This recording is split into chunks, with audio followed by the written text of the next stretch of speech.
Good evening to all of you. Today is budget day. I have an opening statement which will take me about 5 to 6 minutes to read. And after that, my good friend, Mr. Gaurav Gogoi, will speak in Hindi, and then we'll take a few questions. The takeaway from budget 2025-26 is that the BJP is wooing the tax-paying middle class and the Bihar electorate. These announcements will be welcomed by the 3.2 crore tax-paying middle class and the 7.65 crore voters of Bihar. For the rest of India, the Honorable Finance Minister had no more than soothing words, punctuated by the applause of BJP members led by the Honorable Prime Minister. Let me first look at the financial performance in the current year, 24-25. Revised receipts are lower by 41,240 crore. Revised net tax receipts are lower by 26,439 crore rupees. On the expenditure side, total expenditure has been cut by rupees 1,04,025 crore, and capital expenditure has been cut by rupees 92,682 crore. Of this cut, the sectors that have suffered most and the amounts of cuts are health, 1,255 crore rupees; education, 11,584 crore rupees; social welfare, 10,019 crore rupees; agriculture, 10,992 crore rupees; rural development, 75,133 crore rupees; urban development, 18,907 crore rupees; and the development of the Northeast, 1,894 crore rupees. The cruelest cuts were in allocations for the scheduled caste, scheduled tribes, OBC, and minorities. Here are a few examples. PM Anisuchit Jati Abhyuday Yojana budget allocation was 2,040 crore. The actual expenditure is only 800 crore rupees. PM Young Achievers Scholarship for OBC, EBC, and denotified tribes. Allocation was 1,836 crore rupees. Actual expenditure will be 1,381 crore rupees. Post-metric scholarship for scheduled castes. Allocation was 6,360 crore rupees. Actual expenditure will be 5,500 crore rupees. Program for development of scheduled tribes. Allocation was 4,300 crore rupees. Actual expenditure will be 3,630 crore rupees. There is nothing to cheer about the fact that the government has improved the fiscal deficit from the BE of 4.9% to the revised estimate of 4.8%. It was achieved at a huge cost to the economy. Those who did not believe us when we said that the economy is slowing down will, I hope, believe us now. Those who did not believe us that the capacity of the government to plan and implement schemes has diminished will, I hope, believe us now. Capital expenditure for 2025-26, that is the next year, has been increased by 1,02,661 crore rupees. But having regard to the experience of 24-25, I doubt the capacity of the government to achieve the target. I'm glad, however, that the finance minister has shed her faith in astrological determined numbers like last year. Without burdening you with numbers, I urge you to look at the budget estimates and the revised estimates for 24-25 and the budget estimates for 25-26 for the following programs and schemes. They clearly indicate: one, the government has lost faith in these programs announced with fanfare in the previous budget speeches, and two, the government's capacity has significantly diminished. Examples are Poshan, Jal Jeevan Mission, National Social Assistance Program, Pradhan Mantri Gram Sadak Yojana, Crop Insurance Scheme, Urea Subsidy, and PM Garib Kalyan Anna Yojana. In each of these programs, the budget estimates are very different from the revised estimates. Either it means that the government is no longer interested in these programs or has doubts about its capacity to implement the programs. The railways have been shortchanged. If you examine the railway specific heads of expenditure, you will find that in 24-25, the budget estimate was 2,06,961 crore. The revised estimate is 2,12,786 crore. And for the next year, it is 2,13,552 crore. Railways serve the overwhelming majority of the population. The increase of a paltry 766 crore rupees in 2025-26 will not even account for the inflation. The allocation will be effectively less than last year's allocation. On the much wanted PLI schemes, plus new employment generation scheme, plus Skill India program that we promised to create thousands of jobs, the youth of this country have been cheated. Against the BE of 24-25 of 26,018 crore, the actual expenditure will be only rupees 15,286 crore. Finally, it is evident that neither the FM nor the PM cared for the advice of the chief economic advisor. He gave sensible advice in the economic survey. Get out of the way was his call to the government. On the contrary, the budget is full of new schemes and programs, many of which are beyond the capacity of this government. I counted at least 15 new schemes and programs and 4 new funds. The FM is walking on the worn out path. She's not willing to break free as we did in 1991 and 2004. She's not willing to deregulate.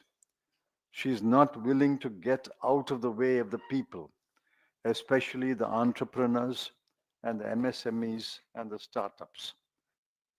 It is the bureaucracy that will be happy with this budget. New schemes, new funds make the bureaucracy happy.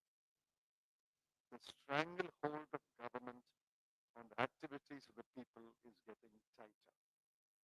In closing, I would like to say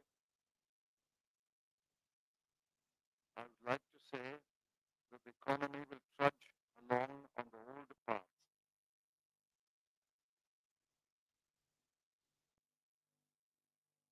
Right? I can hear the microphone.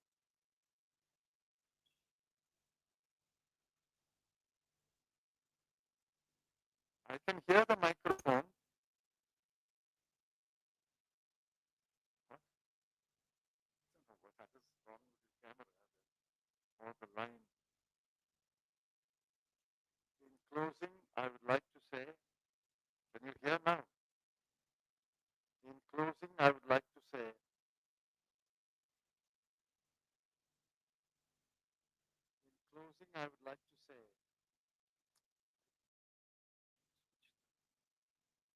can you hear me in the camera? No, no, check the line then.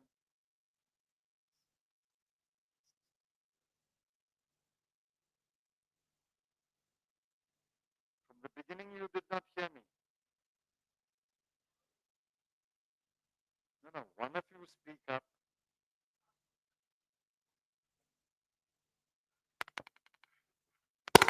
What is on? Huh? Why? Why did it break? In closing, I would like to say that the economy will trudge along on the old path and deliver no more than the usual 6 or 6.5% growth in 25-26. This is a far cry from the 8% growth rate that the CEA estimated in order to become a developed country.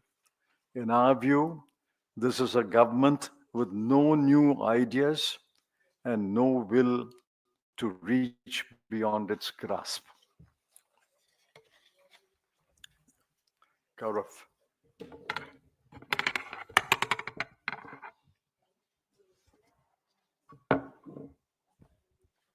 क्या मेरी आवाज पहुंच रही है आप लोगों को? धन्यवाद आदरणीय श्री चिदम्बरम जी। मैं संक्षेप में हिंदी में अपनी बात रखूंगा। दोस्तों, सबसे पहले आज बजट की शुरुआत में विभिन्न दलों ने, विपक्षी दलों ने, साथ ही साथ कांग्रेस दलों ने के सांसदों ने महाकुंभ में जो लोगों की मृत्यु हुई उसको लेकर हमने सदन के अंदर एक याचना की कि चर्चा होनी चाहिए, क्योंकि कोई भी जानकारी पूरी तरीके से हमें नहीं मिल रही। कितने लोग घायल हैं, कितने लोगों को आज हम ढूंढ नहीं पा रहे, क्यों हुआ, कैसे हुआ, इसको लेकर हमारी स्पष्ट मांग है कि सदन के अंदर चर्चा हो। जब सरकार की तरफ से, अध्यक्ष महोदय की तरफ से कोई निर्देश नहीं आया, कोई उत्तर नहीं आया कि वो चर्चा करेंगे कि नहीं करेंगे, तो उसके विरोध में कांग्रेस पार्टी और विभिन्न दलों ने वॉकआउट किया। आज फिर जब हमने बजट को सुना तो पूरे बजट को सुनने के बाद तो यही पता चलता है कि कहीं ना कहीं प्रधानमंत्री मोदी जी, भाजपा सरकार बिहार के निर्वाचन को मद्देनजर रखते हुए और मध्यम वर्ग को फिर से लुभाने की कोशिश में है। लेकिन इस कोशिश में जो पिछले साल की जो उनकी विफलताएं हैं, उन विफलताओं को वो छुपा नहीं सकते। पिछले साल में अगर आप देखें कि बजट में शिक्षा हो, स्वास्थ्य हो, सामाजिक कल्याण हो, कृषि हो, शहरी विकास हो, ग्रामीण विकास हो, इन सब पर भाजपा सरकार ने जितना बजट आवंटन किया था, इन सभी क्षेत्रों में वो पूरे अपने बजट को खर्च नहीं कर पाए। और यही उनकी विफलताएं हैं, उनकी मंशा की विफलताएं, उनकी सामर्थ्य की विफलताएं। मध्यम वर्ग भी आज शिक्षा पर निर्भर है, मध्यम वर्ग भी आज स्वास्थ्य पर निर्भर है, और इन्हीं दो विभिन्न मूल विभागों में जितना बजट आवंटन किया हुआ था पिछले साल में, वो पूरा खर्च नहीं कर पाए। स्वास्थ्य में लगभग 1255 करोड़ कम उन्होंने खर्च किया, और शिक्षा में तो लगभग 1100-600 करोड़ कम जो उन्होंने खर्च किया, मतलब उनके निर्धारित बजट से। और जो पार्टी सबका साथ सबका विकास की बात करती है, आज उन्होंने अधिकतम अन्याय किया है अनुसूचित जाति, जनजाति, ओबीसी और माइनॉरिटीज के साथ। क्योंकि जो केंद्र सरकार के जो स्कीम्स हैं, इन समुदाय को लेते हुए, इन स्कीमों पर भी जितना बजट आवंटन किया हुआ था, उन्होंने पूरी तरीके से उसका खर्च नहीं कर पाया। प्रधानमंत्री अनुसूचित जाति अभ्युदय योजना बजट था पिछले साल लगभग 2000 करोड़ का, 2140 करोड़ का, और खर्च कितना किया? मात्र 800 crore. OBC, EBC, denotified tribes के यंग अचीवर्स के लिए, युवाओं के लिए प्रधानमंत्री की स्कॉलरशिप प्रोग्राम थी, जिसका बजट एस्टिमेट 2024-25 में लगभग 1836 करोड़ था। लेकिन वास्तविक में रिवाइज एस्टिमेट खर्च कितना किया? मात्र 1381। तो इसी प्रकार से चाहे पोस्ट मैट्रिक स्कॉलरशिप हो, शेड्यूल्ड कास्ट हो, प्रोग्राम डेवलपमेंट फॉर एसटीज हो, इन सारे जो विभिन्न जो स्कीम्स है, जितना आवंटन किया उतना खर्च नहीं कर पाया। यही सरकार की पिछले साल की सबसे बड़ी विफलताएं है, सबसे बड़ी चूक है, और इसी को छुपाने का काम आज के बजट स्पीच में किया गया। हाँ, फिस्कल डेफिसिट में बदलाव आया है, 4.9 बजट एस्टिमेट से अभी रिवाइज एस्टिमेट 4.8% है। लेकिन जो हम बार बार कह रहे हैं कि भारत की अर्थव्यवस्था धीरे धीरे हो रही है, कमजोर हो रही है, वो बात आज विभिन्न सूत्रों से सच्चाई में साबित होते हुए हमें दिख रही है।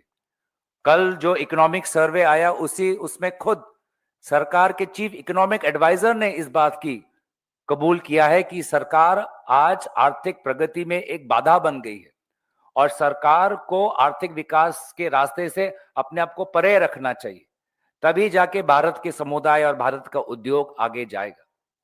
बार बार हम देख रहे हैं कि इस बार भी कि ऐसे कुछ स्कीम्स आए हैं जिनका बजट जितना बढ़ाना चाहिए था वो बढ़ा नहीं पाए। मैं सिर्फ रेलवेज का उदाहरण देता हूं। रेलवेज में अगर आप पिछले साल का रिवाइज एस्टिमेट देखें, रिवाइज एस्टिमेट 2024-25 का, तो लगभग 2,12,000 करोड़ है। और इस बार अगर आप बजट एस्टिमेट देखें रेलवेज का 2025-26 का, तो बजट एस्टिमेट 2,13,000 करोड़ है। अगर उसको मैं इसमें देखूं कि कितना बढ़ोतरी हुई है, तो रेलवे जो इतना अहम विभाग है, एक अहम माध्यम है हमारे भारत के गरीब और मध्यम वर्ग के लिए, आज रेलवेज में मात्र 766 करोड़ का ही उन्होंने बढ़ोतरी की है, जो महंगाई जो है उसको, इन्फ्लेशन को मद्देनजर रखते हुए ये बहुत ही कम है। स्कीम्स की बहुत बात होती है, रोजगार की बात होती है, न्यू एम्प्लॉयमेंट जनरेशन की बात होती है, पीएलआई स्कीम्स का विवरण होता है, लेकिन ये जो स्कीम स्किल इंडिया भी हो, जिसमें बार बार कहा जाता है कि सरकार हजारों की नई नौकरी पैदा करेंगे, इन विभिन्न स्कीम्स के रूपायन में भी सरकार बहुत कमजोर दिखाई देती हुई आ रही है। बजट एस्टिमेट 2024-25 में लगभग 26,000 करोड़ था, और अब इन स्कीम्स में जब अगर एक्चुअल एक्सपेंडिचर देखा जाए तो सिर्फ 15,000 करोड़ है, मतलब लगभग 9,000 करोड़ उन्होंने कम खर्च किया। तो ना रोजगार उनकी प्राथमिकता है, ना महंगाई उनकी प्राथमिकता है। ये सिर्फ कुछ बड़े करोड़पति और इस करोड़पतियों के साथ सरकार में जो कुछ बड़े बड़े अफसर हैं, उनके लिए तो ये अच्छा बजट है। लेकिन जिस प्रकार से 1991 का बजट ऐतिहासिक था, जिस प्रकार से 2004 का बजट भारत में विकास से एक नया विकास लाया, वो ताकत, वो संकल्प इस बजट में हमें नहीं दिखाई दे रही। आज सीए भी कहता है, चीफ इकोनॉमिक एडवाइजर, कि भारत को अगर विकास के रास्ते में आगे बढ़ना है तो 8% ग्रोथ रेट होना चाहिए। लेकिन ये जो रास्ता प्रधानमंत्री मोदी जी पिछले 10-11 साल से अपना रहे हैं, आज भी लगता है कि वो 8% ग्रोथ रेट के पास नहीं पहुंच पाएंगे और 6 या 6.25% पर ही ये सीमित हो जाएंगे। तो कहीं ना कहीं सरकार को जागना होगा। सरकार आज भी सोई हुई है और बहुत से जो समस्याएं हैं, गरीब, मध्यम वर्ग, किसान, श्रमिक, छात्रों को, छोटे उद्योग, मध्यम उद्योग, उन सभी को नजरअंदाज किया गया है। आने वाले सत्र में इस सभी बातों पर कांग्रेस पार्टी अपना बात लोकसभा में और राज्यसभा में रखेगी। धन्यवाद। और आप लोगों का कोई प्रश्न हो तो उसका उत्तर हम देंगे।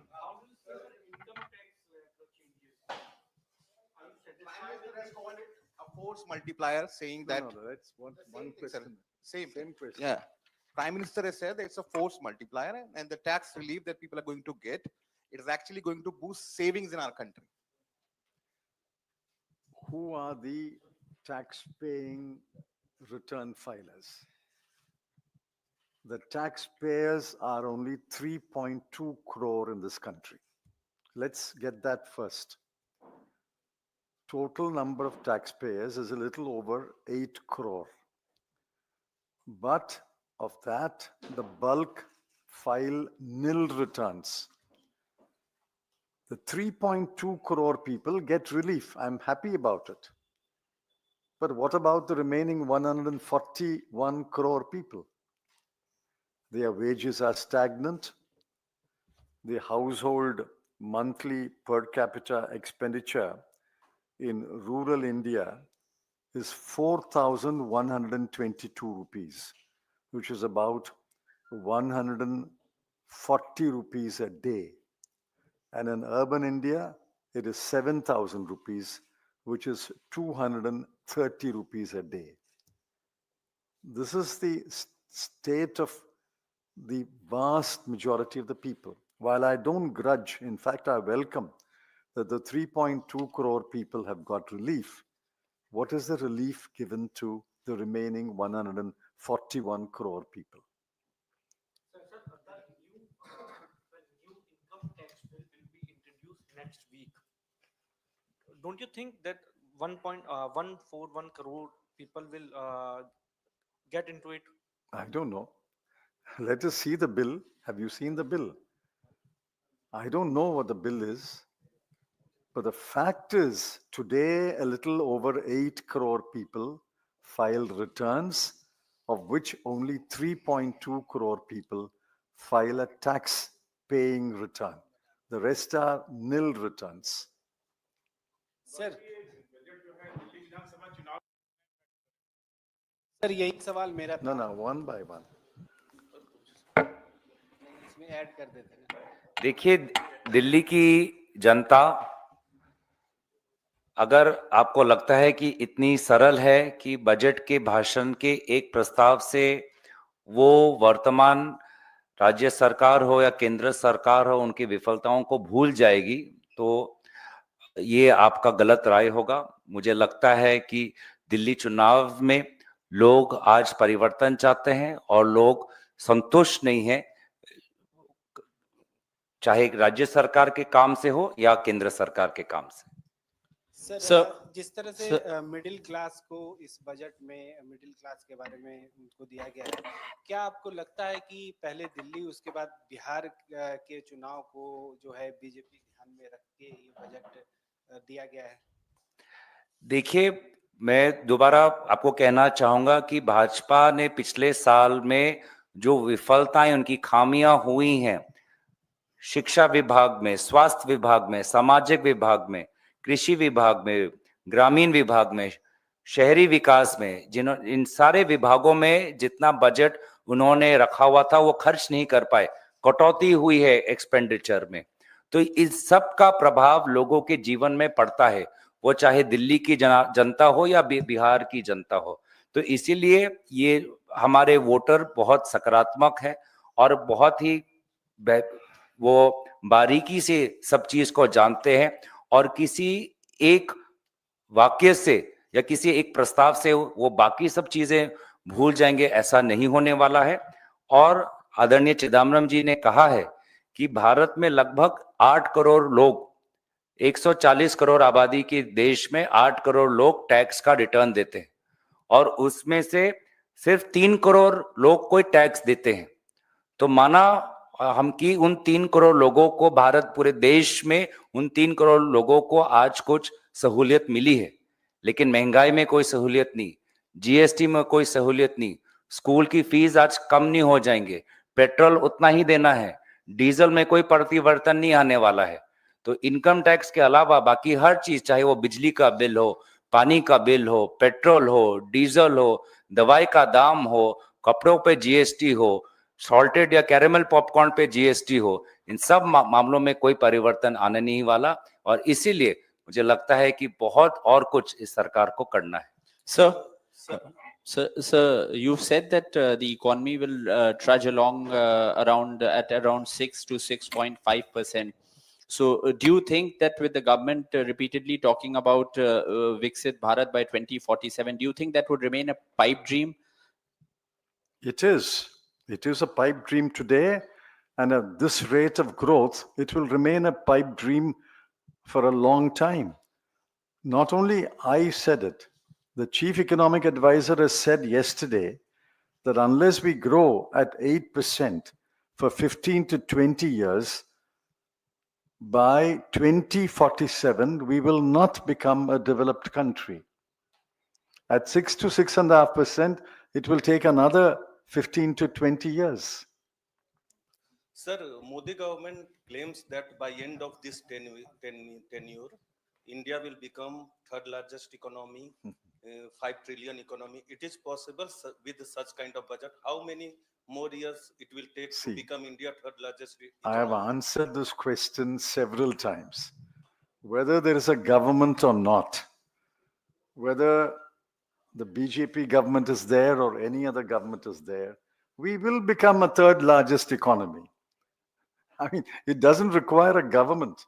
After the US and China, we will become the third largest economy because we are 144 crore people and we are growing. So that's not a invention or a discovery of the Narendra Modi government. We will become a third largest economy. Question is when? Yes. Question is when? I've given you examples. If you go from Delhi to Agra by flight, it will take 1 hour. If you go by car, it will take about 6-7 hours. If you go by cycle also, you will reach Agra, except that it will take 6 months. The point is, when will we become the third largest economy and $5 trillion? That, of course, the government will not answer because the government does not know. The chief economic advisor has done the calculation, which has been done by several economists. If I grow at 6 to 7%, we will take a long, long time to become a developed economy and touch the $5 trillion mark.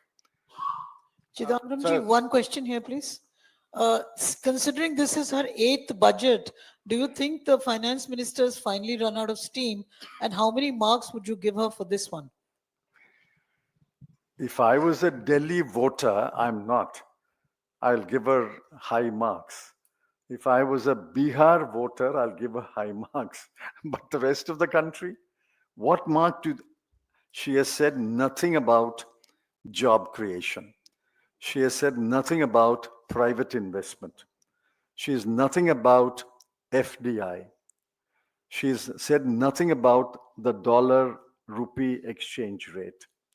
She has said nothing about our huge trade deficit with China. She has said nothing about the threat from the US about imposing tariff on India. She said nothing about these things. I mean, those are the burning issues today. And she should have addressed those issues. On the contrary, she is focused on Delhi election and Bihar election. Mr. Chidambaram,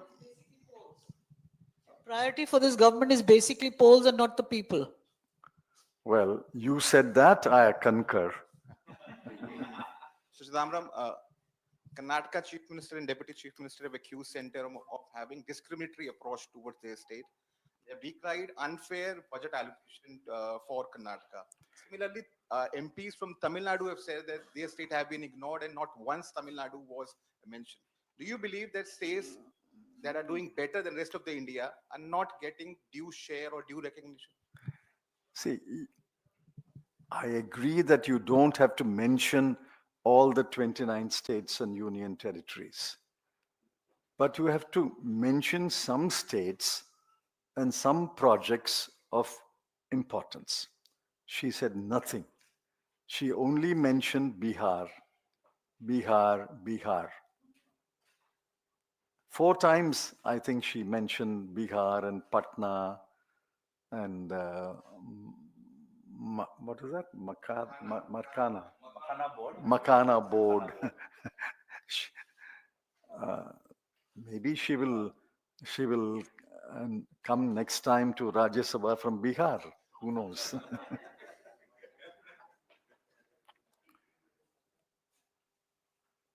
Okay, thank you. Okay.